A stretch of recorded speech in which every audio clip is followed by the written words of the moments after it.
coming up on Unwritten. My story with burnout started. I'm not in control of my life. I'm not in control of my time. I'm not in control of what's going on around me. First off, is it preventable? Secondly, what do we do when we experience burnout? Increasing the oxygen level, your mind is signaling to your body that it's okay, right? So the danger has passed. Yeah, the danger has passed. The lion ran away. So and then the real work begins, right? Your concept of productive happiness. How do I come from burnout to harmony without burning bridges?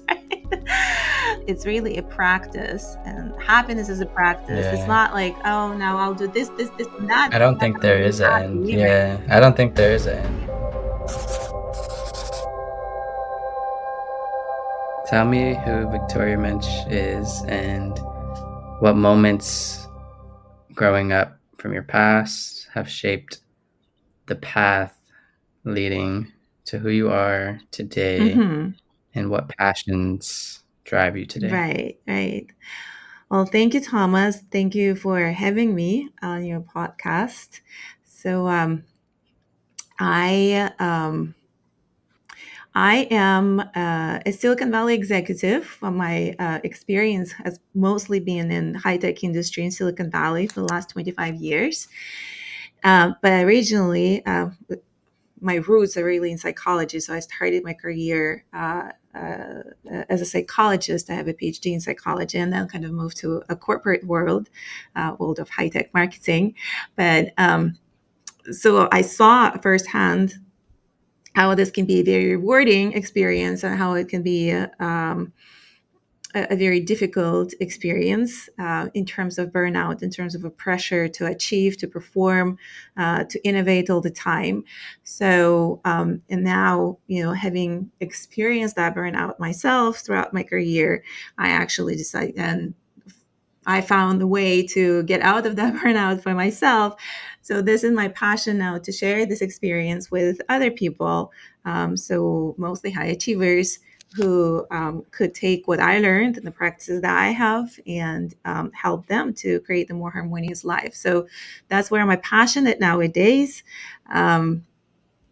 In terms of the past experiences, yeah. So throughout my career, I changed my career several times through some pivotal moments.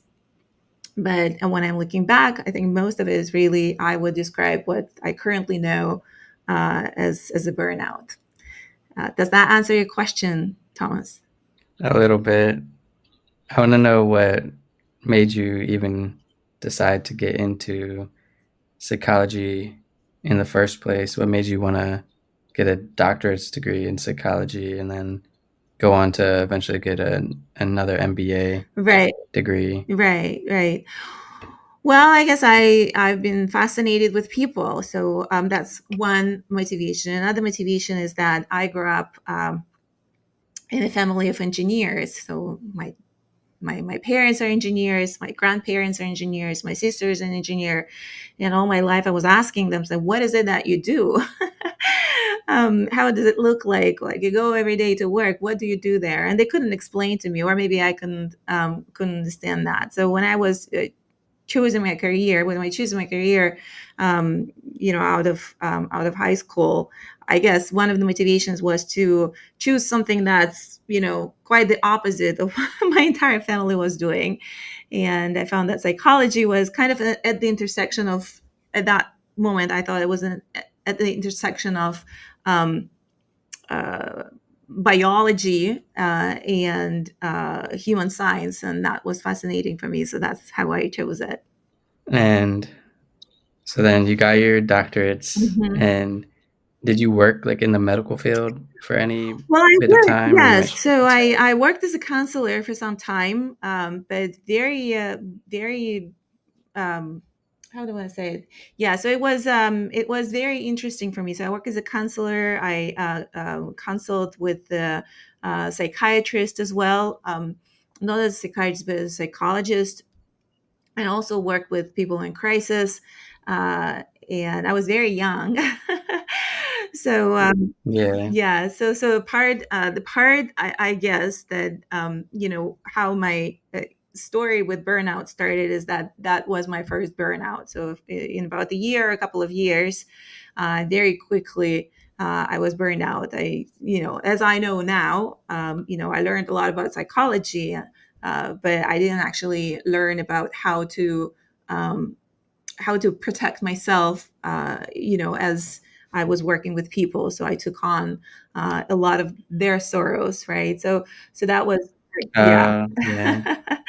So that was part of kind of the burnout. And if you look at just in general, burnouts, the way we know it, it actually originated. The research of the burnout, as we know, it originated in the medical field. So people who are in service, right, and who actually see people in crisis and they want to help and they want to be in that service. So that's actually the most prevalent in the medical field. And then now we know that it's not just the medical field; it's just the first research that was done on the burnout there. So I kind of, look at that and my experience and my story there, and I think it's a classical, really example of that. So then I decided to kind of pivot my career slightly. So I went back to the academia and I got my PhD uh, in psychology, but in social psychology. So I kind of decided to remove myself a little bit from very personal interactions with people Mm, to more of a yeah. research on group interactions and group dynamic.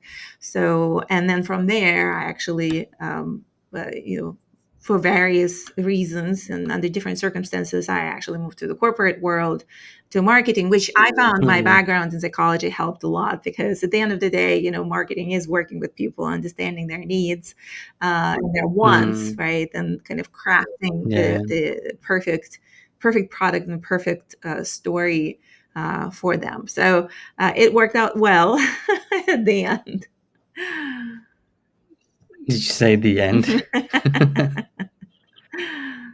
Well, so you got into counseling. You were doing that for how many years? Very shortly, for a couple of years. Mhm. 4 years, like 1, 2 years Yes. maybe? Hmm. And you felt burnt out in that time period, Yes. like 1 to 2 years of doing Yes. that. What would you describe your feeling of burnout? Because to me, I don't think I really experienced burnout. What would you describe it, and do you believe that you can be burnt out in something that you're deeply passionate about? Like, they say that old saying, like, Mm. "Oh, find something you're passionate Yeah. about, or you never work a day in your life." Right. Right. Right. What is your take on that, Yeah. and what would you describe your feelings when you did Right. feel burnout? Yeah. So different people experience it differently, by the way. So there are kind of a range of physiological symptoms. But if I were to describe this generally, it's kind of a feeling of exhaustion, right? So, like, you feel exhausted, you feel tired. And no matter how much you sleep and how much you take a break and take a rest, it's not easy, you still feel exhausted and tired. So that's one of the symptoms, right? So that kind of the first, when I work with people now, that's the first thing that we look at. Do you feel tired? Not like tired, I worked all day, I'm tired, but it's kind of a chronic exhaustion, which kind of Like, mentally? mentally and physically as well. It's like I want to take a nap, but no matter how much I sleep, I'm still tired. Right, so I wake up tired. So, and then kind of some physiological symptoms might follow, and I can tell you why that is happening on the physiological level, but it could be kind of changing, in behavioral patterns, right? It could be that you eat too much or you don't have appetite, right? So could be some uh yeah, so things like that, right? Motivation, the lack of motivation, that you really don't want to do things, like it takes an effort to to get yourself to work. So to your question, actually, whether you can burn out doing something that you're passionate about, yes, you can. And it's a little bit kind of, you have a longer drive on the passion, right? So you can last longer, but if you don't have if you don't institute the kind of the practice of being in control. So a lot of it is like, I'm out of control. So many people want so many things out of me, right? So I'm not in control of my life. I'm not in control of my time. I'm not in control of what's going on around me. So if you don't actually have those boundaries, as we call them now, that you establish them, and the practices that help you put yourself back into that control. So even if it's something that you're passionate about, you can still burn out. You can kind of run on empty. So, what are some I guess things we can do? What are some things we can do to, Mm-hmm. I guess, Mm-hmm. is it preventable first off? And so first off, is it preventable? Secondly, what do we do when we experience burnout and we want to still do the work that we are passionate about Yeah. and find meaningful, Yeah. useful, Yeah. and whatever? Yeah. Right. Right. Exactly. So that's actually why I decided to do what I do, right? So I've seen too many people who would quit, the work the job that they liked, or the activity that they liked, because they just thought that they, did not see the way out of it. Um, and absolutely, for some people it could be that you are in the wrong place, right, in the wrong time, in the wrong culture, in the wrong job. But for many more people, the job is really not the reason for that. So basically, the work there is to put attention back on yourself, right, and work with kind of making conscious decision on how you build your life, and what actions, what decisions, and kind of what schedule you put around what you want to do. But basically, returning back to who I am, what do I want right now, how do I feel, and what do I want, and respect your wants and your needs. So if you don't have that, or you don't have an understanding of that kind of internal structure, internal core, then yes, you can quit your job and go to a tropical island, and sit on the palm tree, thinking that that's going to you know um, uh, kind of free you from that exhaustion and that feeling of out of control. But you take yourself with you, right? So what usually happens is that if you don't have that internal core and that internal practice of how you deal with these external circumstances, if you feel like a victim, right, under the influence of those external circumstances, then it doesn't matter where you are, whether you're in Chicago at a corporate job, or you're in a tropical island. You take yourself with you, right? So kind of establishing that internal Um, core, and your resilience, right, to whatever the life brings, and whatever circumstances are out there. What you can control is what's within you, what that core within you.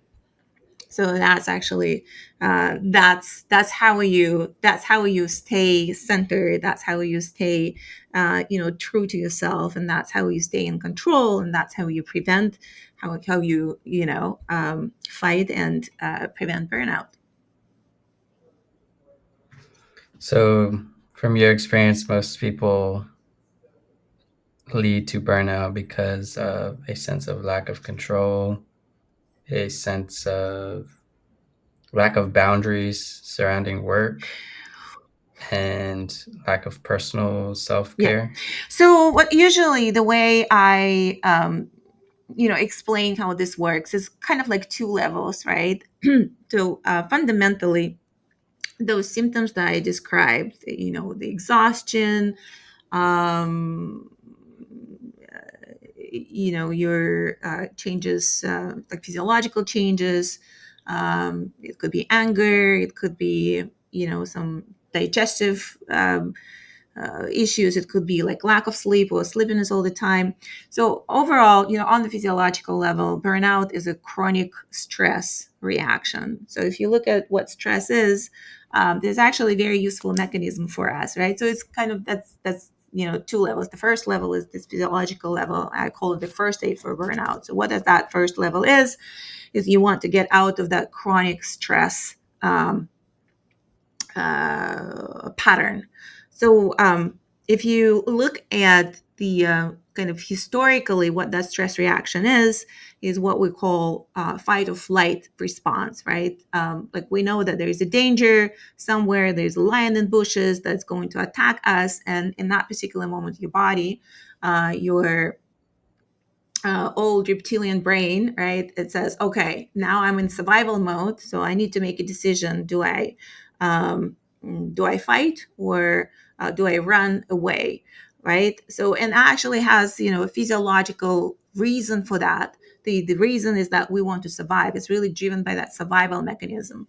So what happened evolutionary though is that we don't have so many dangers anymore. There are not a lot of lions that are hiding in the bushes, right? So our the danger, the threat to survival is kind of minimum. But what we do now, we assign that threat to other things that are not really, a threat to survival. So what do we say? We say, oh, okay, well, my colleague wants something from me. If I don't do that, then that causes a stress reaction.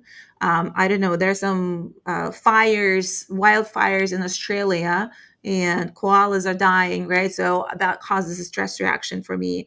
My kid doesn't want to go to school or is late for school. That causes a reaction on that same survival mechanism, right? And that same fight or flight response. So, but what the problem with this is that if in that kind of first historical situation you complete that stress cycle, so you made that decision to fight or to run away, right? So you actually completed that stress cycle, and that's it. And then your body goes to a different mode, the mode that we call, a rest and digest mode. So that's it. But for us, we never complete that stress cycle. So we just continue to accumulate more and more kind of beginning of that stress cycle response, but we never end it. And that what happens is that our body is always in that survival mode. In that fight or flight, you actually don't need a lot of functions. Like you don't need your digestive function, you don't need your reproductive function. Everything just goes into that survival mode, into the kind of this pretty much, physical action that you need to take. But in our everyday life, we continue to accumulate this stress. We stress our body. We're always in that survival mode. Our systems keep to shut down, and that's why uh, we have all those physiological kind of symptoms, but we never complete that stress cycle. We just accumulated, and it becomes a chronic stress cycle. So, as a first aid, right? So when people experience this, symptoms of burnout, as the first aid, you really need to complete the stress cycle, right? So you need to get your body out of that survival mode and switch from a parasympathetic to sympathetic nervous system so that you could actually breathe, right? So you can come down, your system starts working again the way it's supposed to work. You get yourself out of that survival mode, you get yourself out of that victim mode. And Okay. there are kind of things that you do, that you can do, that's called stress management techniques, right? What are those? Yeah. Yeah, what are those? Breathing. The most simple one is really breathing. Our breath is the bridge between our mind and our body. So once you establish, and there are tons of different breathing techniques, lots of breath work, right? So there's like a variety of them. Some Mm, of them are quite simple. So breathing definitely helps, right? So you establish a practice of that. When the anxiety comes, when the tiredness comes, you do this breath, practice. It's called, like, for example, the simplest one that I usually share with people is this box breathing. So oh, so yeah. you inhale for 4, you hold for 4, you exhale for 4, right? And you hold for 4, for the count of 4, and you do it this way, and that actually helps to complete that immediate stress cycle, because Mm, you're signaling to your body. Basically, your mind is signaling to your body by increasing the oxygen level. Your mind is signaling to your body um, that it's okay, right? So the danger has it's passed. time to Yeah, the rest. danger has passed. The lion ran away, right? Nothing bad Yeah. survival happening. So something like that, right? Then the second one is movement, actually, uh, because it's a Mm, stress reaction. It has to end. That stress cycle has to end with some muscular response, with some action. And so it does not mean that now you have to go and run like a marathon or something. No, it could be like you clench your muscles and you relax, or you do some stretching exercises. So mm, basically, you're sending the signals to your body that that's okay, right? So the danger has passed. Like, you complete that stress cycle with an action. And the third one, something like a meditation, right? And again, it does not need to be a 10-day silent retreat or anything. It could be, yeah. yeah, it could be very simple, as just you sit down in the chair for 10 minutes and you focus on your breathing again, right? So you clear your mind that way, and sending your body signals that it's not a terminal danger, right? It's not a survival mode. So you calm yourself down this way. So mastering this basic stress management techniques, it kind of helps you. I call it the first aid, burnout first aid, right? Um, so Mm, that helps you to regulate your nervous system. So at least you're not in that highly like the heightened state. constant chronic Exactly. stress, yeah. Right. So, but then you switch from. It's funny that you mentioned those. Mhm, Yeah, it's funny that you mentioned those because as you were describing the three steps, it I literally had a visualization of our primitive ancestors. You said the first one you have this certain breathing mhm, pattern, mhm, and then the second one you do some sort of movement. mhm, What I had in my mind was old hunter gatherer running away.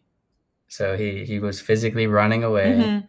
and then afterwards, after he found safety, he had to catch his breath, right? So he was breathing a certain way to catch his breath, and then once he found safety, he could finally rest. Right, right. So that's like that, but today we Yeah, don't yeah. we're not That's physically running away from danger, yeah. so we have to kind of recreate it. Yeah, so that's a great visualization. That's exactly how it happened historically, and that's exactly how we continue to function, even though the external circumstances changed, right? So, and it literally, that's what it's called, right? So you switch your body from fight or Mm, flight to rest and digest. So now you need mhm, all other systems in your body. You need the normal breathing, right? So you need normal digestion. Now all other systems in your body can function the way they're supposed to. So the energy kind of spreads to other parts of your body, so you can mm, so you can actually function, right? So you can function in a more regular mode, not in a survival less mode. stressful way, Yeah, yeah. yeah.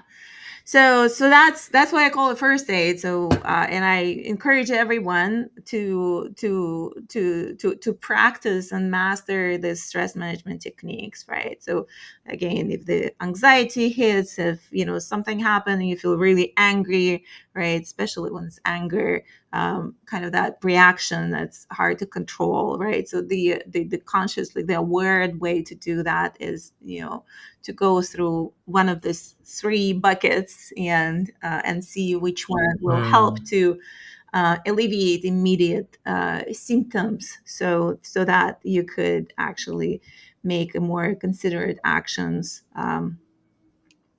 Yeah, yeah.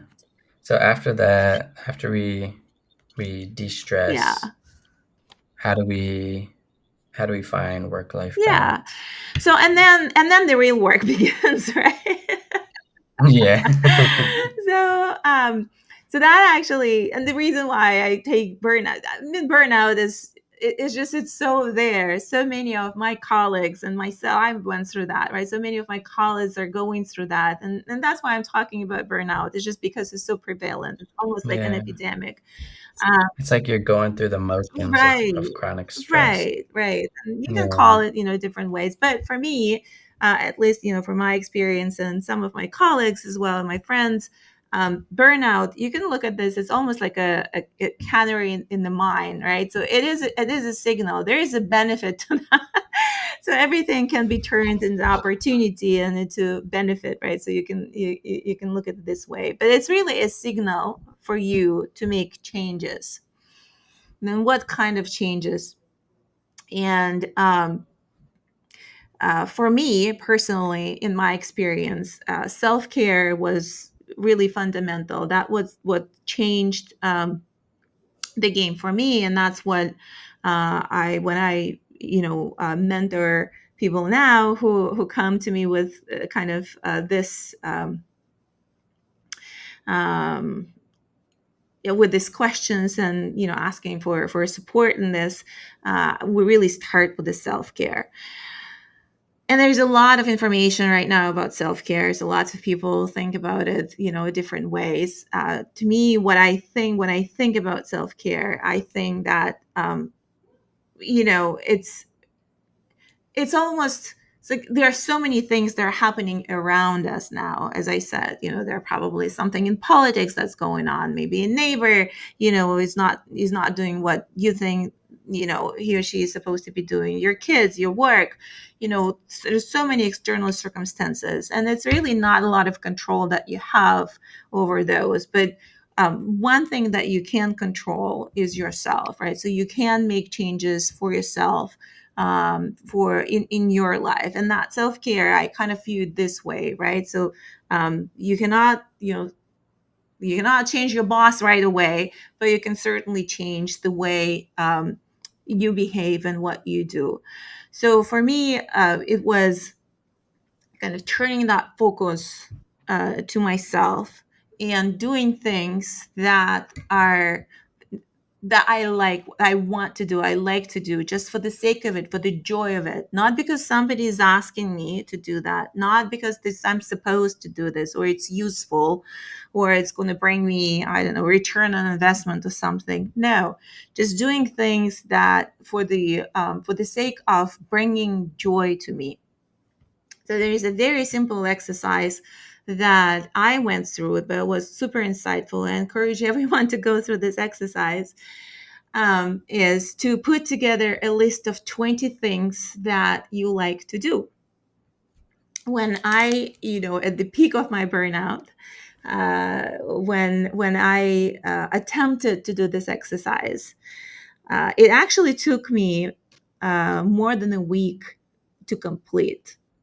I just want you to understand, what people are going through when they um, experience something like a burnout, Yeah. right?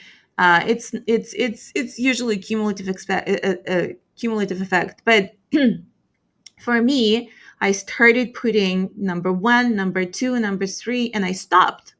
I stopped because I couldn't remember anymore what brings me joy. What is it that I like to do? I forgot. I was doing so many Mm, things for so many people. I was definitely focusing on my career and what I can do for my team, what I can do for my company, for my career, for my corporate, what I can do for my family. So I was actually doing everything for everyone, but I totally neglected my own voice and my own inner yeah, self. it's like you lose a part of Right, yourself exactly. And you just forget. Like that's what happened to me. I forgot. in the work, yeah. Right. So it took me more than a week to complete this simple exercise. You would think, what could be easier than putting, a list of things that you like to do? Well, apparently it's not that easy. So that was my experience, and that was actually experience of people that I worked with later. It usually that, right? So you don't remember anymore what it is that you like to do, and you put together that list of 20 things, and it could be small things, right? It could be, oh, I really like to Mhm. make my own coffee, like high quality coffee in the morning. You have 5 minutes sitting on the terrace and drinking it, right?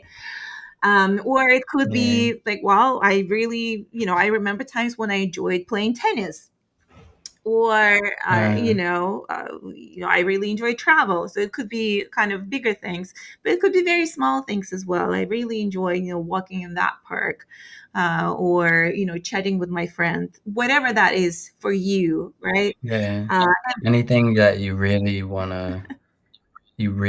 to do.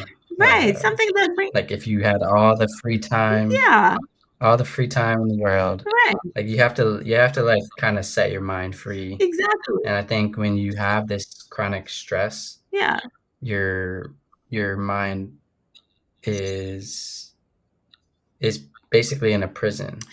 Yeah, it's like when I think of chronic stress, I think that your mind is in a prison of stress. And once you start to do the things you were saying, do the three-step first aid for burnout, and once you start listing the things that you really want to do and start taking care of yourself and your well-being, it starts to release the chains that the chronic stress has had on your life, that you can start to set your mind free right. and gain more clarity and focus on living a life that you really want to live. Yeah. Yeah. So what it does is that it replenishes your energy, right? So when we started talking about burnout, we were talking about how you feel exhausted. So part of it is that you're giving away your energy all the time, but you're not getting anything back, right? So this self care is really the way to replenish that energy. Every time you do something that you enjoy, just for the joy of it, right? So you're giving yourself permission to do something for yourself, to put a focus on yourself, to prioritize yourself, even with small things. It actually replenishes your energy. So you have more of it to give away. So it's a very interesting cycle. And so once you have your list of 20, and again, so it could be very simple ones, or you could just dream away, right? So I actually have two lists, one list of self-care and one of the things that I want to do, or I want to have, right? And, you just remove all limitations there. I was like, I don't know, I want to have a private jet or something. Um, so it's not a self-care. It's a list of, things you want, right? Because that's another exercise. Like, what do I want?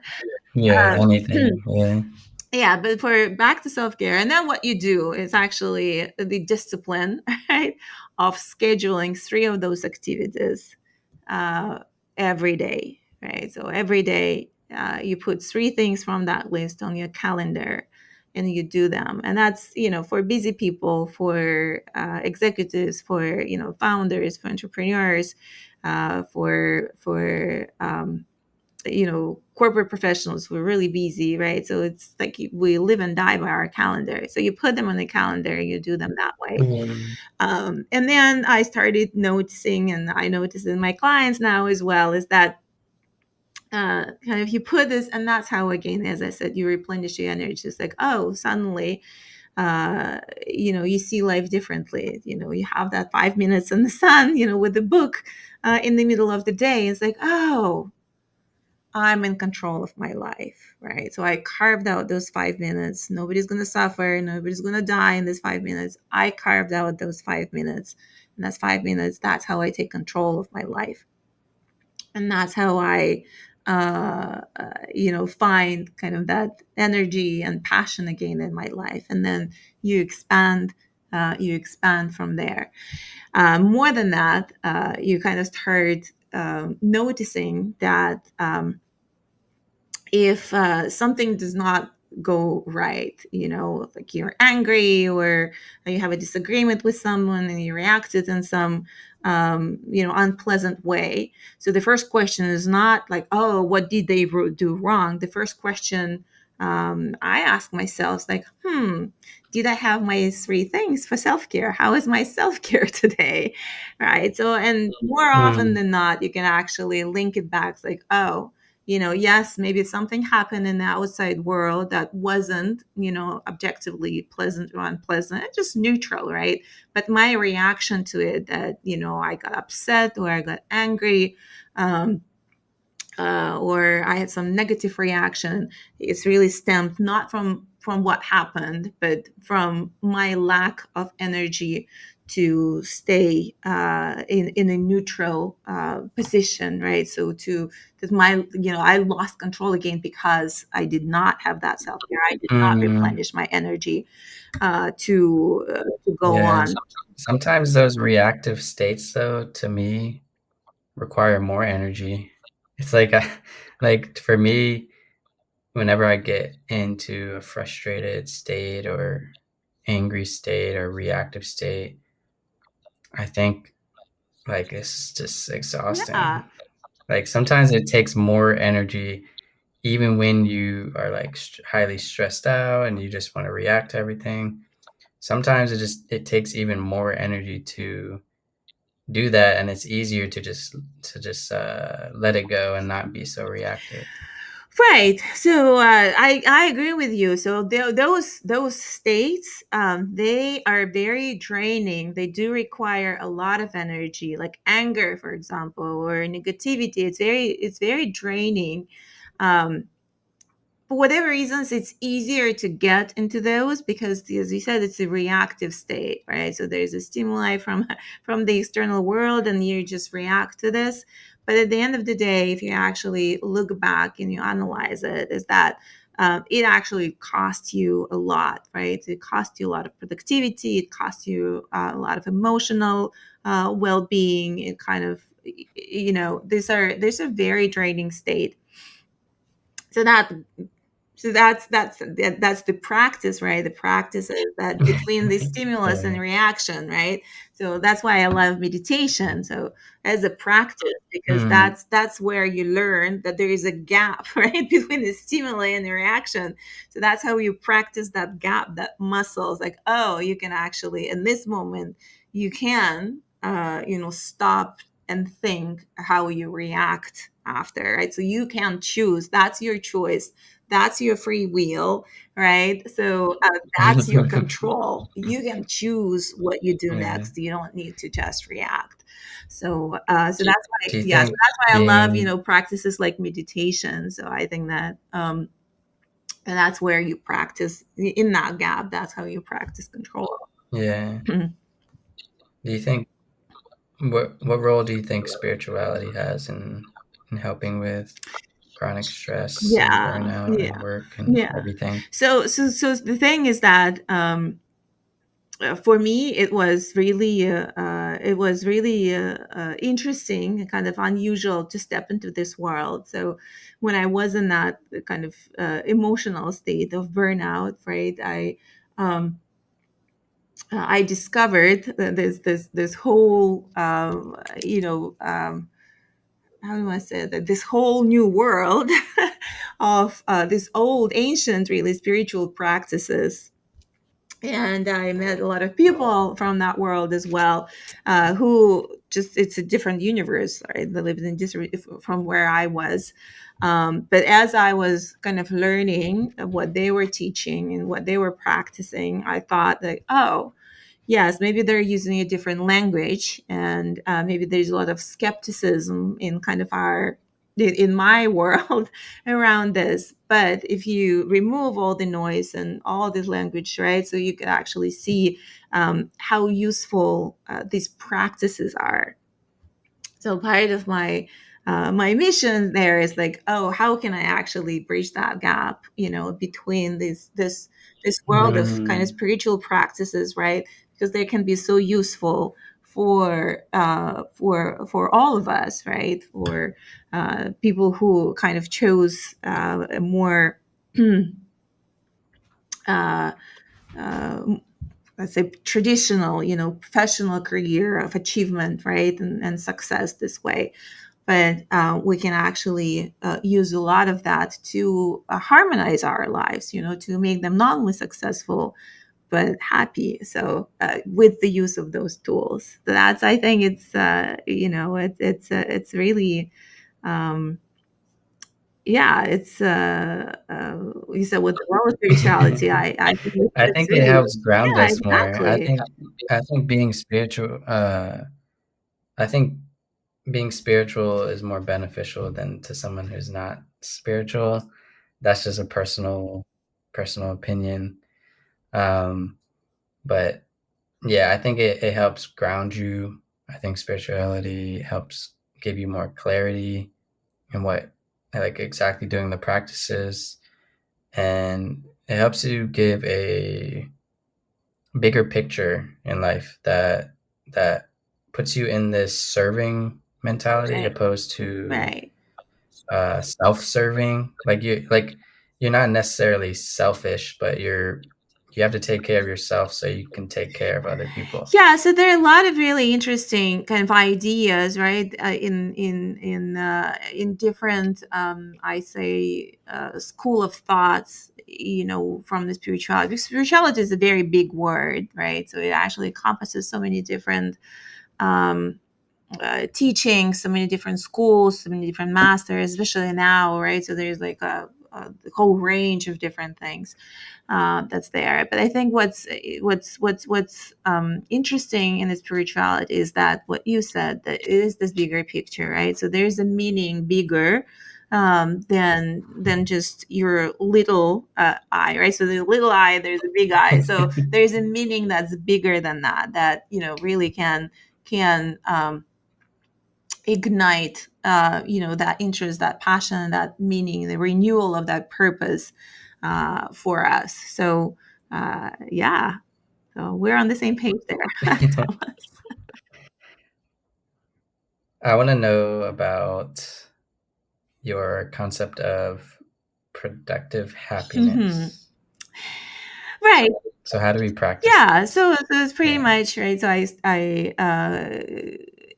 explained to you a little bit, right? So it's kind of this from burnout to harmony. How do I come from burnout to harmony without burning bridges? And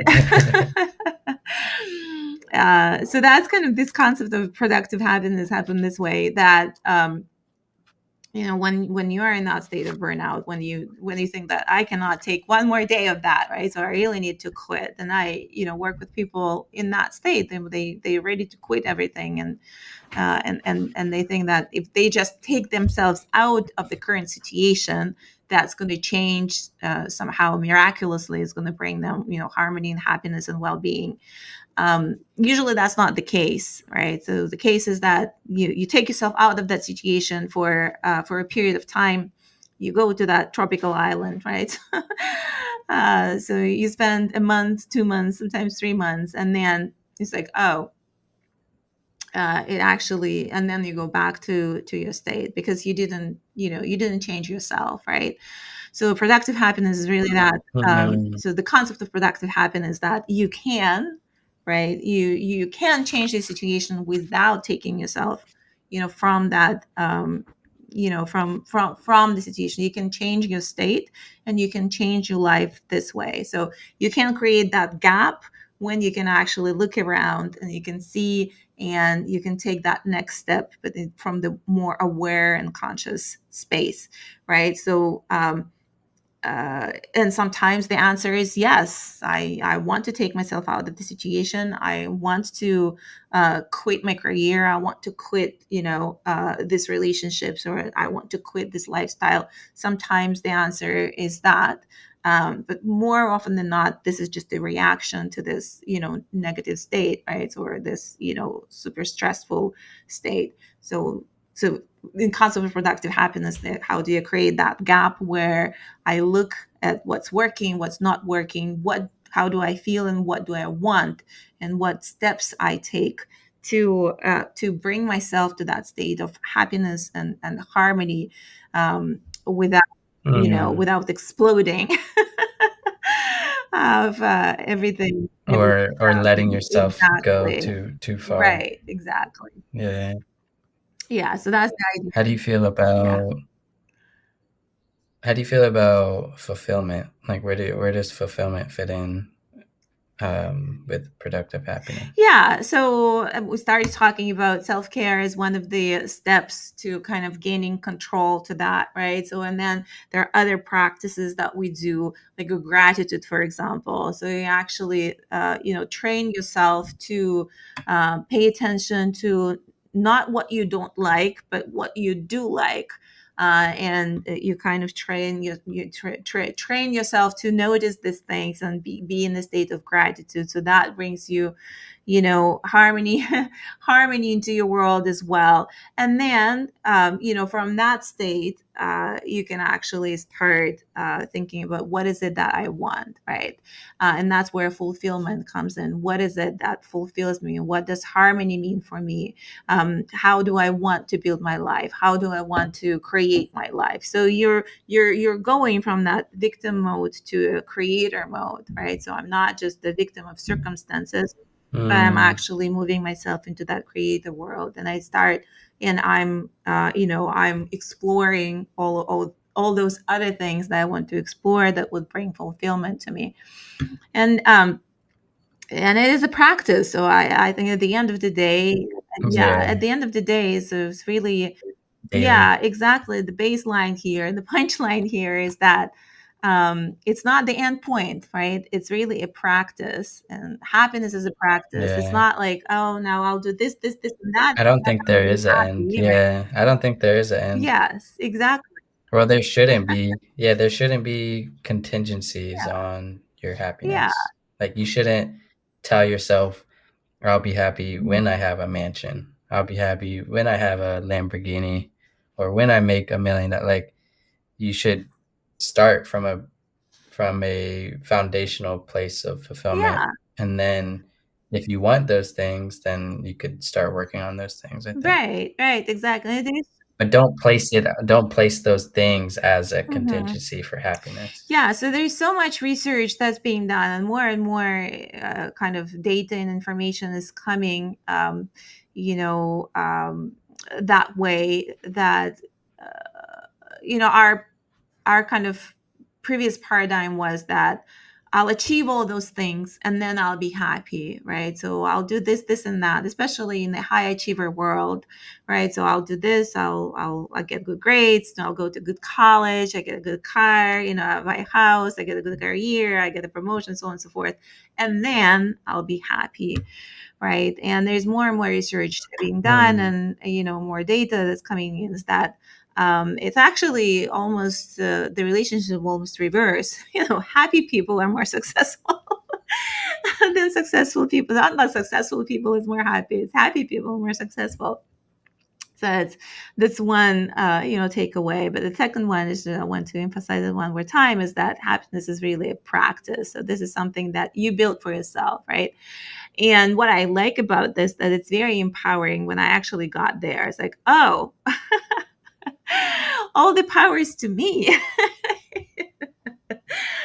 so so you have all these tools, right? So you have all these practices, so all the power is to you, to create that Yeah. fulfillment, to create that lifestyle, to create the environment that you want, and to create the state of mind, state of spirit, state of your body, that makes you feel fulfilled, on purpose, in harmony, and happy. Well, thank you, Victoria Mensch, for coming on my show. Is there anything you'd like to say before we move into my conclusion? um, Well, I just want to say that for everyone who is interested in a topic like this, I really encourage you to try the things that we talked about today, and I hope that through that we'll spread more harmony in our world, and we'll make a change this way. So the change really starts from within, from each and every one of us. So and that's how we change our lives, we change ourselves, and how we change the world around us. Thank you. So we're gonna play the "Where Should We Begin" game, Okay. and then we'll move on.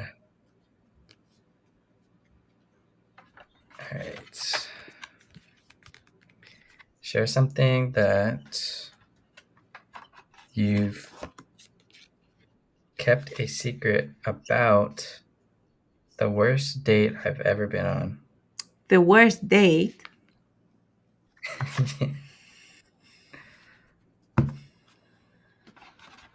Can we get another question? You can skip it. You can Yeah. skip. You can skip it. Yeah. Share something. I'll keep the secret part. Share something you've kept a secret about. Something I would like to change about how I deal with conflict.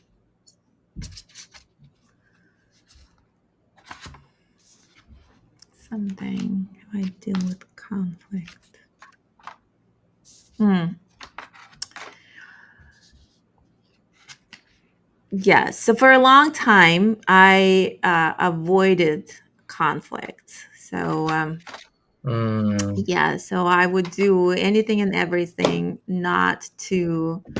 um, not to confront the situation.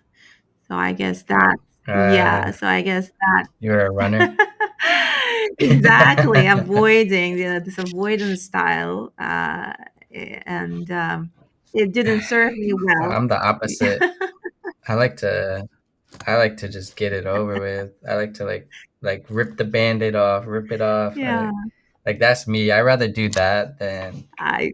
run away because I feel like when you run away, it's just like we were saying, like you have this bear inside your mind Mhm.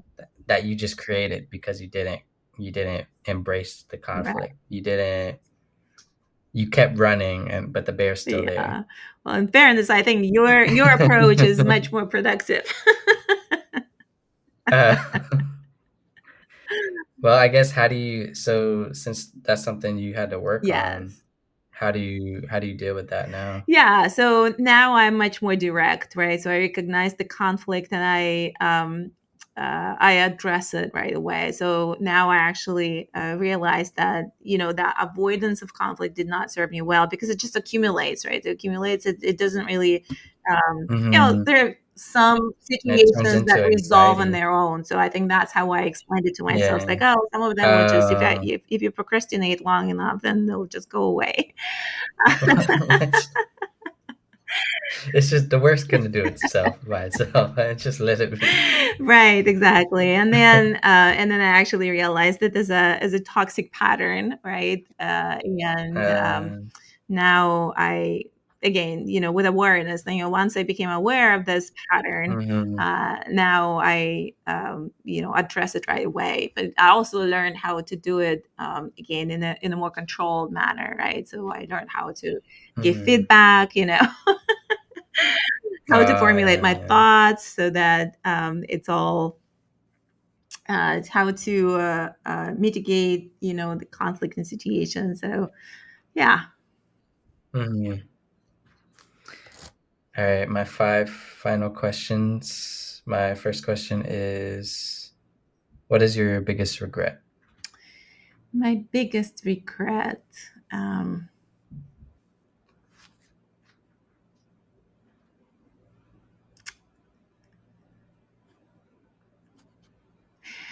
my biggest regret well, my regret, right? So I've done all this, that I had this interest in psychology and working with people as a psychologist very early on, and then I put it on hold. So I wouldn't say that it's like a biggest regret, but there's certainly, if I were to change something, I would continue. I would continue on that path along with my corporate career. So I wouldn't just put it away, but I would actually um, have kind of more attention to this part of me, right? To this passion, and I would develop that. Yeah, for Yeah. kind of alongside with my other career as well. Hmm.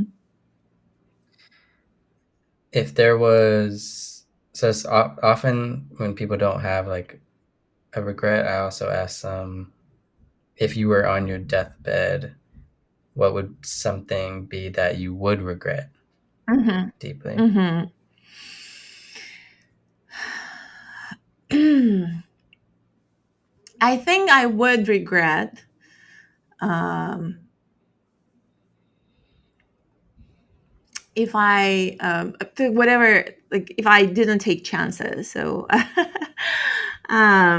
Uh, we want, that's a good yeah. one. So I think Yeah. that. I always Mhm, tell mhm. people I always tell people the biggest regret or the biggest risk that you take in life as a whole is the risk that you didn't take in life. Right, exactly. Then you risk everything, right? Yeah. I mean, obviously you want to plan things out if you're like a chronic planner and overthinker, but yeah, just try to think and calculate whatever risk that you're afraid to take and just try it. Hmm. Yeah, that's smart. My next question is who or what has made the biggest impact in your life that makes you who you are today?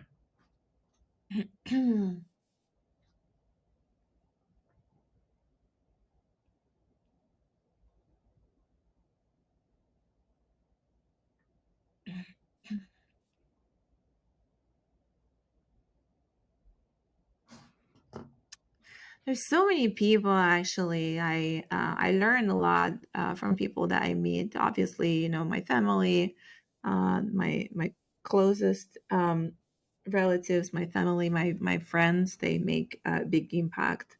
So I have quite a few mentors that were really beneficial for me. So early on, I realized kind of the value of mentorship, and I have several of them that helped me at different stages of life. So I'd say those were probably people who made the biggest impact.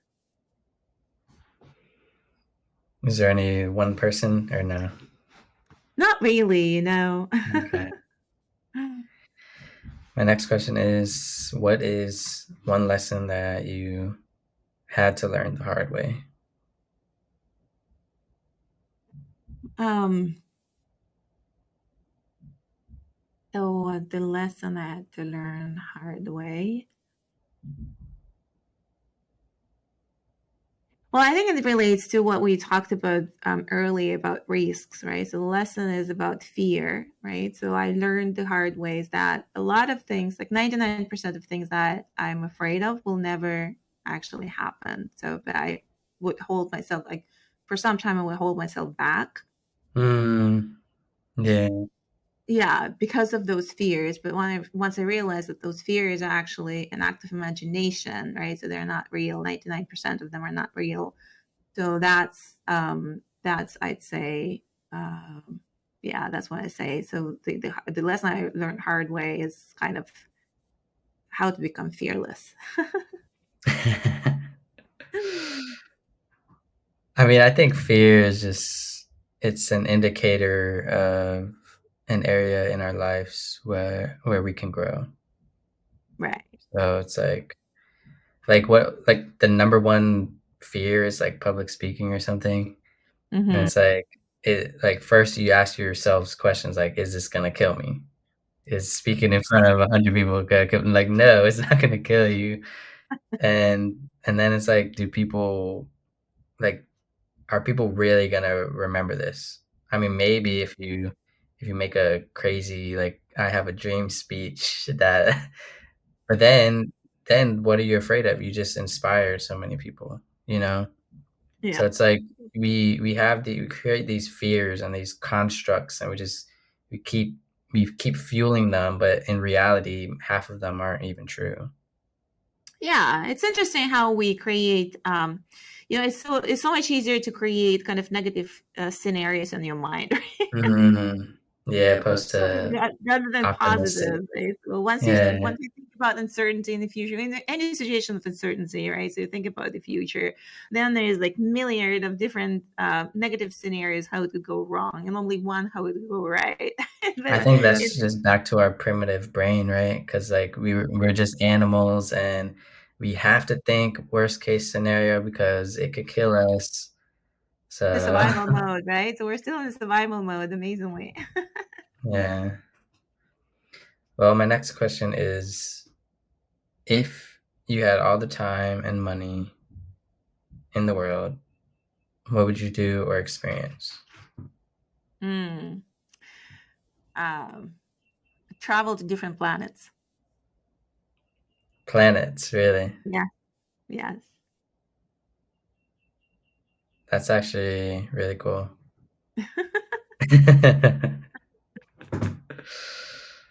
Yeah, it's interesting because I had somebody on a couple days ago that was deeply, he's a pastor, priest, whatever, and I asked him something similar to that, and we were talking about the universe and who's the creator of the universe, and Hmm. he just told me nothing's random. He said nothing's random.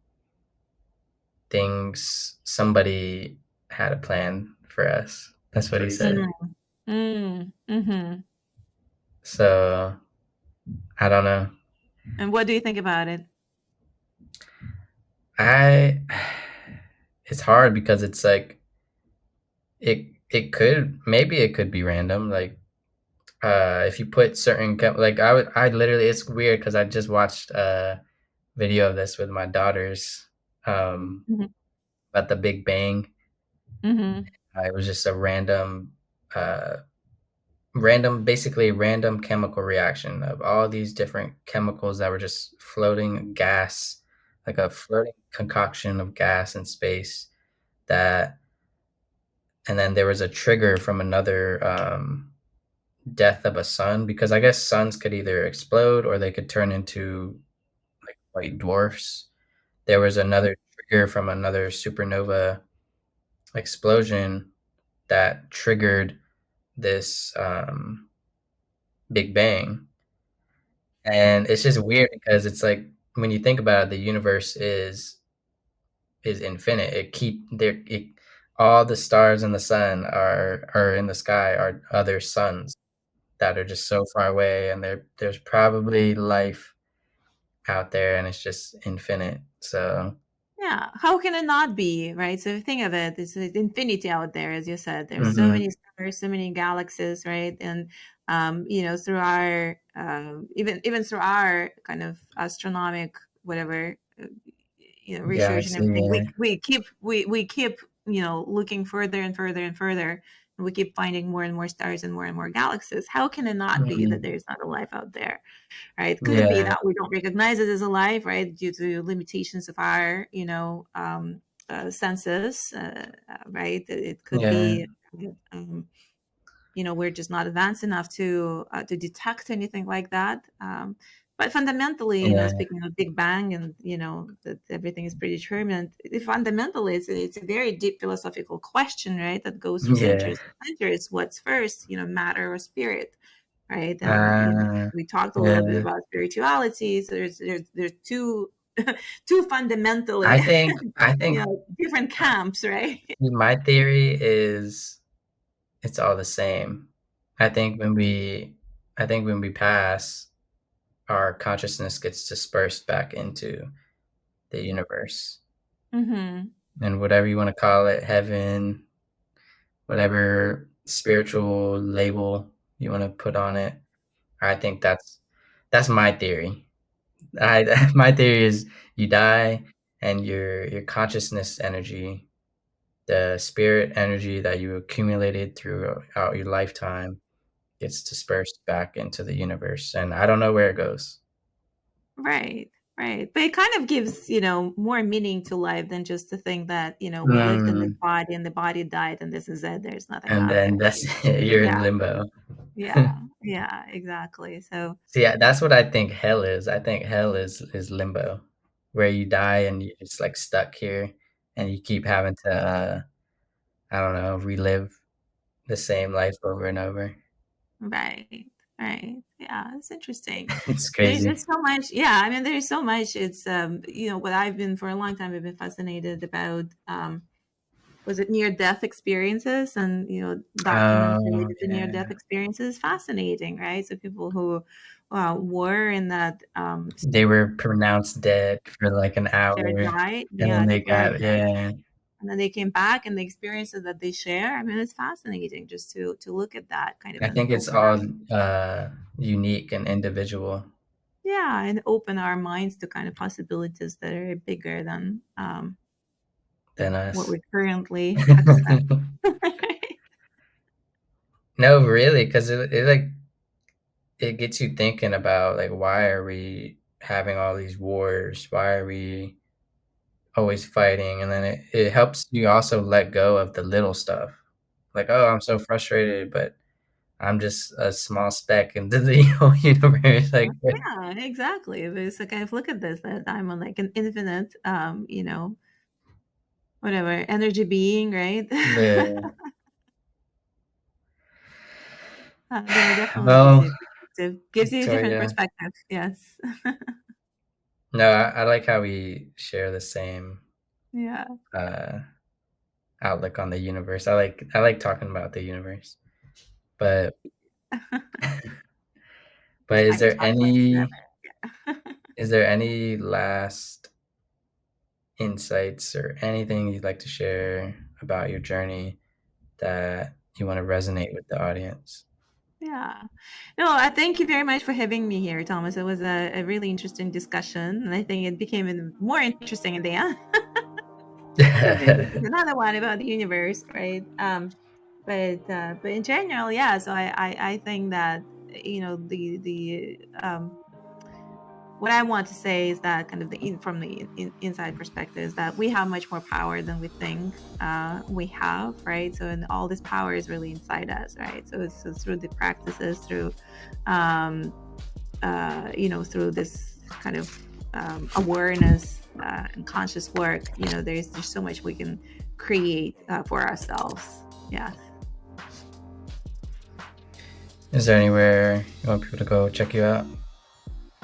Yeah. So I have actually a couple of things. My main business is called Silicon Valley Executive Academy, where I work with executives for like leadership and innovation and um, uh, what is it, work life harmony, right? And that's the SV Executive Yeah. Academy. And I have another resource. So what part of the work is really doing retreats for personal growth. So there's a retreat coming up in October, and yeah, so people who are interested in kind of personal transformation and personal growth and who want to do this kind of things that we discussed today and kind of take themselves out of the comfort zone and kind of step into this work to kind of connecting with the true self, what I want, how I want to find fulfillment and so on and so forth. So there is a retreat, and it's on atlantis.institute/retreat. So check it out. It's coming up in October in Bali. Oh wow, that sounds fun. Yeah. So everyone go check her out. And as always, stay curious, don't give up. You got this. Peace. Thank you. Thank you, Thomas.